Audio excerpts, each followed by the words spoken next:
कुछ लोग रोशनी को लेकर बहुत ज़्यादा हसास होते हैं, यानी वो रोशनी या जो ब्राइट लाइट्स होती हैं वो नहीं देख सकते। आपने अक्सर देखा होगा अपने इर्द गिर्द लोगों में जो रोशनी पसंद नहीं करते, उनको यानी अंधेरा या डार्कनेस ज़्यादा पसंद होती है। उसकी वजह ये होती है कि जब उनके सामने कोई लाइट आती है, चाहे वो आर्टिफिशियल लाइट है या इवन सूरज की रोशनी है, तो उनको बहुत ज़्यादा डिस्कम्फर्ट होती है। उनकी आंखें चुधिया जाती हैं, उनको सर दर्द होने लगता है, बाजू का चक्कर आने लगते हैं, कुछ लोग इवन उल्टियाँ भी करना शुरू कर देते हैं। तो ये एक बड़ा ही किस्म का एहसास होता है कुछ लोगों में यानी लाइट्स को लेकर। और बाज़ औक़ात आप घरों में आपने देखा होगा कि एक फैमिली के अंदर जो वहाँ कंबाइंड फैमिलीज़ होती हैं, कुछ लोग तो अंधेरा पसंद करते हैं, अंधेरे में रहना पसंद करते हैं, लेकिन कुछ लोग उन्हीं के मुकाबले में रोशनियाँ पसंद करते हैं। और इन छोटी-छोटी बातों को लेकर बाज़ औक़ात छोटे-मोटे घरों में झगड़े भी चलते रहते हैं। लेकिन अगर आपको बहुत ज़्यादा लाइट का मसला है, आप लाइट बर्दाश्त नहीं कर सकते, तो उस कंडीशन को क्या कहा जाता है, उसको ठीक करने के लिए या इस कंडीशन को इम्प्रूव करने के लिए यानी टॉलरेंस इंक्रीज़ करने के लिए आपके पास कौन-सी ऐसी ऑप्शंस हैं कि अगर आपको इस तरह का मसला है कि आप हर तरह की लाइट को यानी पसंद नहीं करते, डिसलाइक करते हैं, तो उस कंडीशन को हम कैसे बेहतर कर सकते हैं? पहली बात तो ये कंडीशन कोई इतनी सीरियस नेचर की नहीं होती, अलबत्ता ये है कि इसमें एक सेंसिटिविटी टू लाइट ज़रूर होती है, जिसको टेक्निकली हम फोटोफोबिया कहते हैं। और जिन लोगों को ये तकलीफ़ होती है, उनको सर दर्द होता है, उनकी आँखें दुखती हैं, इवन उनको माइग्रेन होने का ख़तरा भी इसकी वजह से बाज़ औक़ात हो जाता है। और इस वजह से ये होता है कि अगर आप इसका इलाज नहीं करते, तो आगे चलकर ये आपके लिए मज़ीद मुश्किलात भी पैदा कर सकता है। तो पहले हम देखते हैं कि इसके पीछे वजूहात क्या हैं। इसकी वजूहात में सबसे बड़ी वजह नॉर्मली जो देखी जाती है, वो होती है ड्राई आइज़, यानी वो लोग जिनकी आँखें अक्सर ड्राई रहती हैं या वो लोग जिनको ऑलरेडी माइग्रेन की कंडीशन होती है। तो आपको पता है कि माइग्रेन के लोग जो है ना, उनको मुख्तलिफ़ चीज़ों से ट्रिगर हो जाता है उनका माइग्रेन। कुछ माइग्रेन जो है वो आवाज़ इसके साथ डिस्टर्ब होता है, कुछ लोग कुछ स्मेल करते हैं उसके साथ होता है। इसी तरह कुछ लोगों को जब रोशनी उनके सामने आती है तो वो ट्रिगर हो जाती है। तो माइग्रेन अगर आपकी बीमारी है पुरानी, तो आपको ये मसला हो सकता है। आजकल चूँकि लोग ज़्यादातर इस्तेमाल करते हैं स्क्रीन्स का इस्तेमाल, मोबाइल फ़ोन्स, लैपटॉप्स, कंप्यूटर्स, तो उनको स्क्रीन जब बार-बार देखनी पड़ती है, तो उसके साथ भी आँखों में इरिटेशन आती है, आँखें ड्राई होना शुरू हो जाती हैं। तो अगर आप प्रोलॉन्ग्ड आवर्स के लिए स्क्रीन इस्तेमाल करते हैं, तो आपको ये मसला हो सकता है।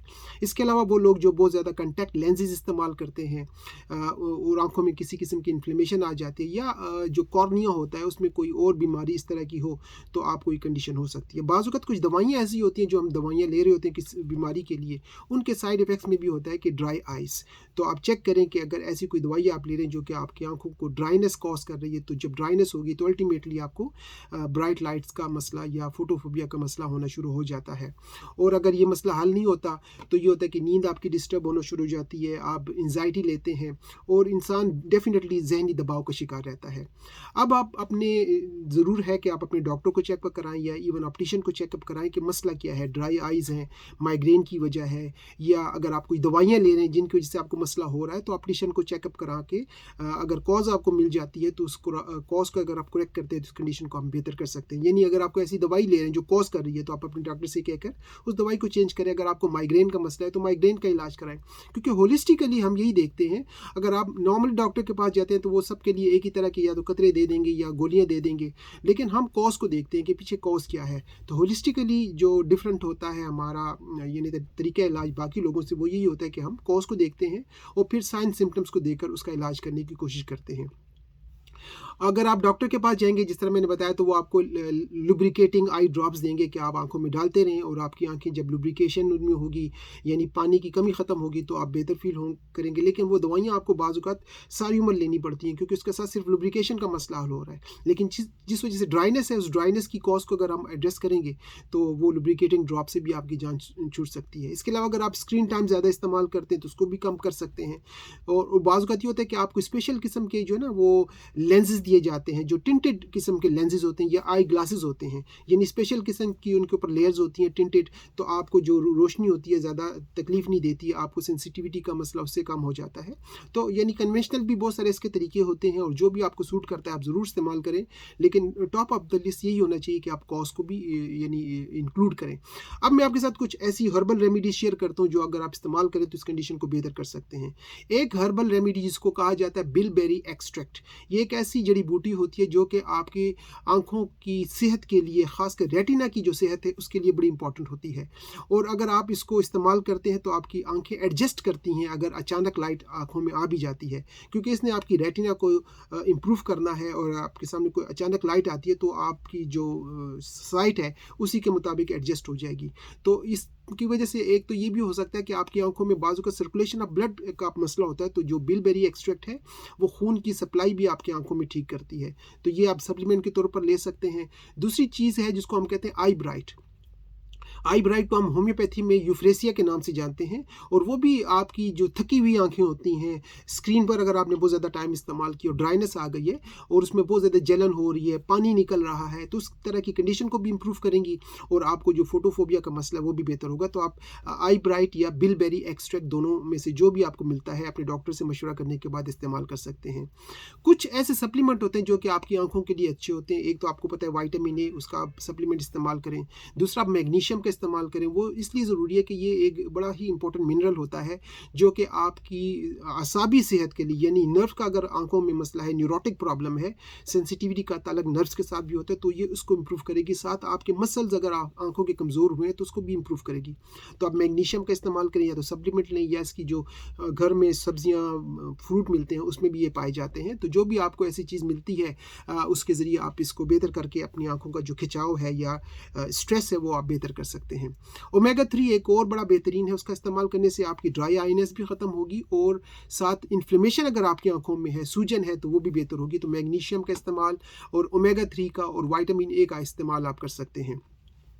बाज़ औक़ात ये होता है कि आपको हेडेक की वजह से, स्ट्रेस की वजह से या माइग्रेन की वजह से ये इस तरह का मसला होता है, तो आप कुछ एसेंशियल ऑयल इस्तेमाल कर सकते हैं। मिसाल के तौर पर रोज़ एसेंशियल ऑयल है, लेवेंडर एसेंशियल ऑयल है, तो वो आप एक रिलीविंग कामिंग इफेक्ट देते हैं। आप उनको सूंघ सकते हैं, आप उनको अपने कमरे में अपने बेड के ऊपर थोड़ा सा स्प्रिंकल कर दें या उनको मिक्स करके मसाज ऑयल बना के अपने टेम्पल्स पर, अपने माथे पर उसका मसाज करें, तो उनकी स्मेल से ये होगा कि आपकी गुड फीलिंग होगी और आपको माइग्रेन का अटैक, हेडेक का अटैक या जो सेंसिटिविटी का मसला है काफ़ी हद तक बेहतर हो सकता है।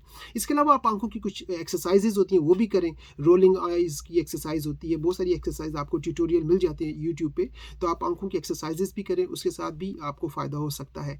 एक और चीज़ जो आप कर सकते हैं वो होती है अपना एक चाय जिसको कहा जाता है कैमोमाइल टी। तो कैमोमाइल टी इस्तेमाल करने के बाद जो उसका टी बैग होता है वो आप आंखों पे रखें, तो उसमें बहुत बेहतरीन किस्म के एंटीऑक्सीडेंट, एंटी इन्फ्लेमेटरी प्रॉपर्टीज़ होती हैं, तो वो आपकी आंखों का जो स्ट्रेस है, पेन है या फटीग है, विजुअल फटीग, उसको भी इम्प्रूव करेगी और आपको फोटोफोबिया किस्म की जो बीमारी है उससे भी हेल्प देगी। तो आप कैमोमाइल टी के जो टी बैग्स होते हैं इस्तेमाल करने के बाद ज़रूर इस्तेमाल करें। अब आखिर में मैं आपके साथ कुछ होम्योपैथिक मेडिसिन शेयर करता हूँ, क्योंकि होम्योपैथी में हमारे पास तकरीबन 10 से 15 मेडिसिन हैं, लेकिन अकॉर्डिंग टू आपकी हिस्ट्री, अकॉर्डिंग टू आपके सिम्टम्स हम उनको सिलेक्ट करते हैं। लेकिन उनमें जो नॉर्मली हम 4-5 मेडिसिन इस्तेमाल करते हैं, सबसे अच्छी जो दवाई होती है उसका नाम है बेलाडोना। बहुत ही कॉमन मेडिसिन है जिसमें अचानक और शदीद किस्म का आपको सेंसिटिविटी का मसला होता है, हेडेक भी होना शुरू हो जाता है, इवन आपकी जो पुपलियाँ होती हैं, यानी आपकी जो प्यूपिल्स होती हैं आंखों की, वो डायलेट होना शुरू हो जाती हैं। जब आप अपने माथे को हाथ लगाते हैं तो वो गर्म आपको फील होता है, पाँव आपके ठंडे होते हैं और आपको सर में पल्सेटिंग किस्म का पेन होना शुरू हो जाता है। तो इस तरह की अगर आपकी कैफियत है तो बेलाडोना एक बेहतरीन मेडिसिन है जो कि आपको फोटोफोबिया या जो लाइट सेंसिटिविटी है उसमें हेल्प दे सकती है। अगर आपको लगता है कि आप सूरज की रोशनी के सामने जाते हैं और आपका ब्लड प्रेशर भी बढ़ता है, आपका हेडेक भी शुरू हो जाता है, आपको बहुत ज़्यादा तकलीफ होती है आंखों में, तो उसमें जो मेडिसिन हेल्प करती है उसका नाम है नेट्रम यूराटिकम। आप वो मेडिसिन ले सकते हैं, 30 की पोटेंसी में गोलियां बना लें, दिन में 2 से 3 टाइम इस्तेमाल करें। चाहे बेलाडोना है जो आर्टिफिशियल लाइट्स के लिए ज़्यादातर होती है, और नेट्रम यूराटिकम ज़्यादातर सूरज की रोशनी के लिए हम इस्तेमाल करते हैं। अच्छा, कुछ लोग होते हैं वो अंधेरे से रोशनी और रोशनी से अंधेरे में एडजस्ट नहीं हो पाते। अचानक जब उनके सामने रोशनी होती है या अंधेरा होता है तो उनकी आंखें एकदम से एडजस्ट नहीं कर पाती। उनके लिए जो सबसे अच्छी मेडिसिन है इसका नाम है कोनियम मैकुलुटम। तो वो इसका इस्तेमाल कर सकते हैं जो कि आपके इस ट्रांजिशन टाइम को भी बेहतर करेगी, और अगर आपको चक्कर आना शुरू हो गए इस वजह से तो वो भी बेहतर करेगी। तो कोनियम मैकुलुटम आपके हेडेक, आपके चक्कर आने में और रोशनी से अंधेरे में एडजस्टमेंट को भी इम्प्रूव करती हैं।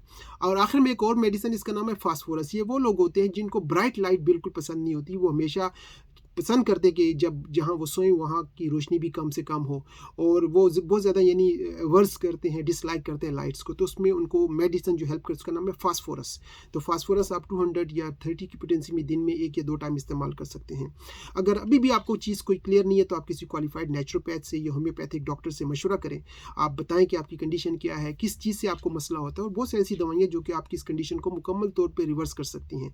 अगर आपको मुझसे कोई हेल्प एडवाइस चाहिए तो आप मुझसे टेली कंसल्टेशन कर सकते हैं। अगर आप यूके बर्मिंघम में हैं तो आप मुझसे इन पर्सन मुलाकात भी कर सकते हैं। आपके साथ दोबारा मुलाकात होगी किसी और मौज़ू पर। अपना ख्याल रखें। Bye bye.